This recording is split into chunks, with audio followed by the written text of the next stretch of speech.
আমি young জেনারেশনকে request করবো যে হতাশ হবেন না। হতাশার কারণে তারা আজকে বিভিন্ন জায়গায় চলে যাচ্ছে, শুধু হতাশা, চাকরি নাই হতাশ,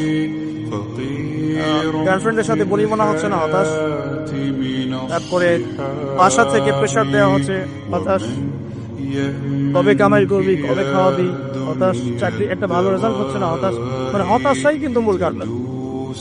ফ্রাস্ট্রেটেড তারা লাইফের প্রতি, লাইফে কিছুই করতে পারতেছে, চারদিক থেকে প্রেশার, তখন তারা হতাশ হয়ে বিভিন্ন খারাপ পথে পা বাড়াচ্ছে।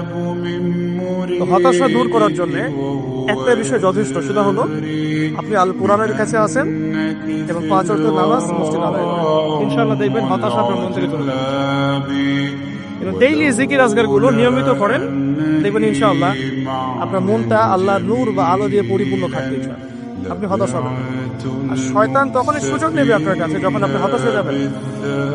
আপনি হতাশ হয়ে গেলে শয়তান আপনার কাছে সুযোগ নেবে, হতাশ হবে না।